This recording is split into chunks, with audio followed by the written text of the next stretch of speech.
Hey people, see, I'm wearing a bright yellow new top, and like by 6:30 in the morning I was all having a head bath, and I thought, I need to do these YouTube recordings when the light is good and all of that.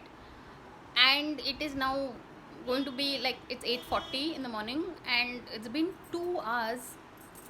It took me to just comb my hair and apply makeup. Yes, 2 hours. Because no, I mean, basically till 1 in the night yesterday I was sitting and watching my old YouTube videos.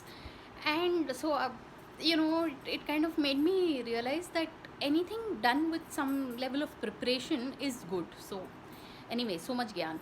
But no, yeah, I mean, during this lockdown phase there is this whole thing of, it's like every day one kind of learns something new. And yesterday the new thing that I learned was that sometimes phone conversations, yeah, they can go on forever, and then that's it, so much chunk of your time is gone. So really, people, if you all want to make good use of this lockdown phase, just totally avoid these long phone conversations, because they sap you of energy and your time is gone.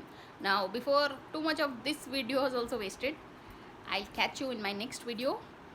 On that note, thanks for watching and please subscribe.